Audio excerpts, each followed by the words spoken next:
جینو مجاره گرنگ لی روجلاتان آوین تایبەتی بۆ عراقی بۆ گومان بۆ ترکیش یعنی پەیوەندیên هەردوو وڵاتانە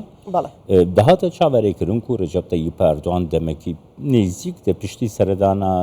حەکام فیدان وەرە بەغدای بەس هەتا نەها نەهاتیە vê mijarê em li gel Şaho Qeredaxî şarêzayê siyasî ji Stenbolê digirin dest silav gote kek Şaho kek Şaho tu problem heye bo Erdogan ku nayê Bexdayê ku problem gelekin mijar gelekin û ne bi dilê Erdogan werî Bexdayê tu çawa dibîne سلااو لێ وام کاتتان باش و لە هەموو بیدرانی خۆشەویست بەڕاستیە لە ڕووی جوغرافیەوە هەموو لایەک دەزانێت کە عێراق و تورکیا پێویستیان بە پەیوەندیەکی تەندروست هەیە لەبەرەوە هەردوو لا پێویستیان بە یەکە لە ڕووی ئابووریەوە لە ڕووی وزەوە لە ڕووی داهاتووەوە کە ئێستا باس لە ڕێگەی تەنمیە ئەکرێ کە ئەو ڕێگەی عێراق هەیە لە بەسڕەوە بۆ تورکیا بۆ ئەوروپا دروستی بکە بە هاوکاری و هاوبەشی لەگەڵ تورکیا ئەم هەموو پرۆژانە پێویستی بە پەیوەندیەکی باشە لە نێوان هەردوو دەوڵەتەکەیە بێگومان سەردانی وەزیری دەرەوەی تورکیا لە ماوەی پێشوە بۆ ئەوە بوو کە هەندێک بابەت یەکلا بکرێتەوە لەوانە ڕوبەڕووبوونەوەی پارتی کرێکارانی کوردستان و هەروەها چارەسەرکردنی کەیسی وزە کە بۆتە کێشەیەکی زیاتر لە بینی هەردوو دەوڵەتەکەیە سەرڕایبوونی کێشەی ئاو کێشەی ئەمنی هەروەها وزەیش ئەسا بۆ بە یەکێکلێ و مەلەفانەی کە پێویستە چارەسەر بکرێت بە بڕوای من لایەنی تورکی بەتایبەتی ئەم سەردانە وەستاوە لەسەر ئەو ڕێوشوێنانەی کە عێراق لەوانەیە بیگرێتە بەر یاخود چۆنێتی چارەسەرکردنی ئەو گرفتانەی کە لە نێوان هەردوو وڵاتە هەیە دەزانیم کە عێراق تاوای تاویزەکە لە تورکیا بەهۆی کەیسی نەوتەوە لەبەرەوە تورکیا دەیەوێت کە سەردانەکە ببێ بەهۆی ئەوەی کە کۆمەڵێک مەلەف و بەربەست نەمێنێ لە نێوان هەردوو وڵاتەکەیە و سەردانەکەی دوخستووە هەتا ئەم مەلەفانەیەک لای بێتەوە ئەمەش لەسەر وەستاوە کە ئایا عێراق ئەتوانێت لەم ماوەیە بەڵێن بدات یاخود شەڕێکارێ بگرێتە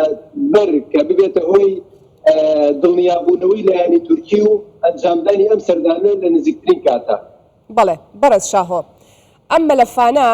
عێراق دەبێ بە تەنها یەکلاییان کاتەوە یاخود نەخێر لەسەر مێزی گفتوگۆ لەگەڵ تورکیا پێکەوە گفتوگۆ و دانووسان دەکەن بۆ ئەوەی هەردوو لا گەرنتی لە یەکدی وەربگرن بۆ یەکلایکردنەوەی مەلەفەکانیان بێگومان نەک هەردوو لا ناتوانن ئەوەی دیارە لای شارەزایانەوەیە کە وڵاتێکی تریش یعنی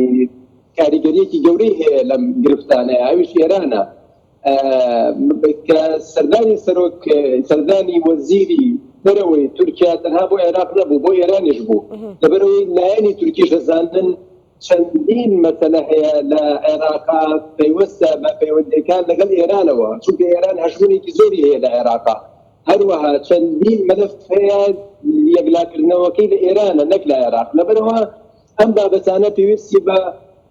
هەماهەنگیەک هەیە لە نێوان ئەم چەند وڵاتانەیە و هەروەها گرفتەکە لە عێراق چییە؟ ئەو لایەنانەی ئیتاری تەنسیقی کە پشتیوانی سوودانیەکەن بەڵام لە دەرەوەی حکوومەتیش سیاسەتێکی سربەخۆیانە پەیڕەوەکەن وەکو عەسای ئەهل الحەق قەیس خەزانی کە تا ئێستاش سیاسەتەکانی پێچەوانەیە لە سیاسەتەکانی سوودانی کە ئەوێ لەگەڵ تورکیا پەیوەندیی تەندروستی هەبێت بە پێچەوانەوە تا ئێستا عەسای ئەهل الحەق بە نەفەسێکی میلیشیاوی قسەکەن ئەم دووفاقیە لە لای ئەم لایەنانەی کە پشتیوانی لە حکوومەتی عێراقیەکان دڵنیایی نایە بە لایەنی تورکی چونکە لایەنی تورکی لەگەڵ یەک کەسە مەسەڵەن سەرۆکی حکوومەتا قسە بکە کە بتوانای بڕیاردانی هەبێت نەک هەنێک میلیشیا کە چەکیان هەبێ بتوانن نەهێڵن بڕیارە حکوومیەکان بچەسپێنن لەسەر ئەرزیواقعە کە ئەمەش دەبێتە هۆی دروستکردن بۆ پرۆژە ئابووریەکان بۆ ئەو ڕێگەی تەنمیە بۆ نزیکبوونەوەی لەوان هەردوو وڵاتیش کێکێ شاهۆنەهاد شارەزایین سیاسی وساژی دەبێژن و هەردوو وڵات بەرامبەری یەک و دوو کارتان بکارتێنن مثلا تورکیا کارتا ئاوی لە هەمبەری عێراقی دەخوازیە کاربێنە بەغدا لە هەمبەری ئەنقەرە کارتا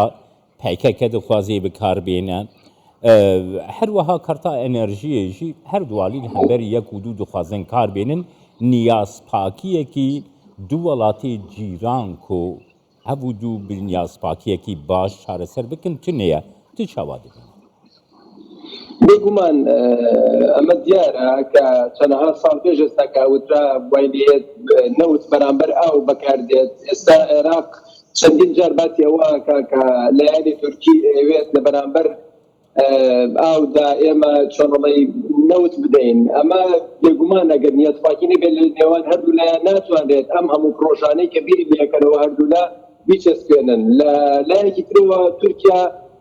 لە ڕۆژانی پێشووە زۆر داوای لە عێراق کرد کە پارتیکرەکانی کوردستان بە تیرۆر بناسیێنن بەڵام عێراق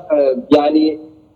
وەڵامی ئەم داوای تورکیاشی نەیاوەتەوە لەبەرەوە تورکیاش لێرە بە گومانە ئایا عێراق ئەوێ پێکەوە کار بکەن یاخود نا بێگومان ئەم پرۆژە استراتیژیانە یا بکە باسیەوە بکەین تورکیا ئەوێ پەیوەندی ئابووری لە زیاتر لە 25 ملیار دۆلار زیاتر بێت هەروەها ئەم پرۆژانە بەرەو پێشەوە بچن لەگەڵ ئەم واقعی عێراق یەک ناگرێتەوە پێویستە ئەو لایەنانەی کە گرفت دروستەکەن بۆ ئەم نزیکبوونەوانە یاخود هەژمونیان نەمێنێ یاخود ئەو هەژمونەی ئێران هەیەی لە عێراق و ئەو جەماعاتانی بەکاریان هێنێ لە عێراق لاواز بکرێن ئەمەش بەداخەوە دەبینیت کە شتێکی ئاسان نییە تەنها حکوومەتی تەنها حکوومەت لە ڕابردووە هەوڵیانە ئەمە بکەن نەیانتوانی لەبەرەوە زۆر ئاسان نییە کە ئەمە لە عێراقا جێبەجێ بکرێت لە ماوەیەکی نزیکدا. بەڕێز شاهۆ قەرەداخی شارەزای سیاسی لە ئەستەمبولەوە لەگەڵمان بووی گەلێک سوپاس. سپاس کەکشا.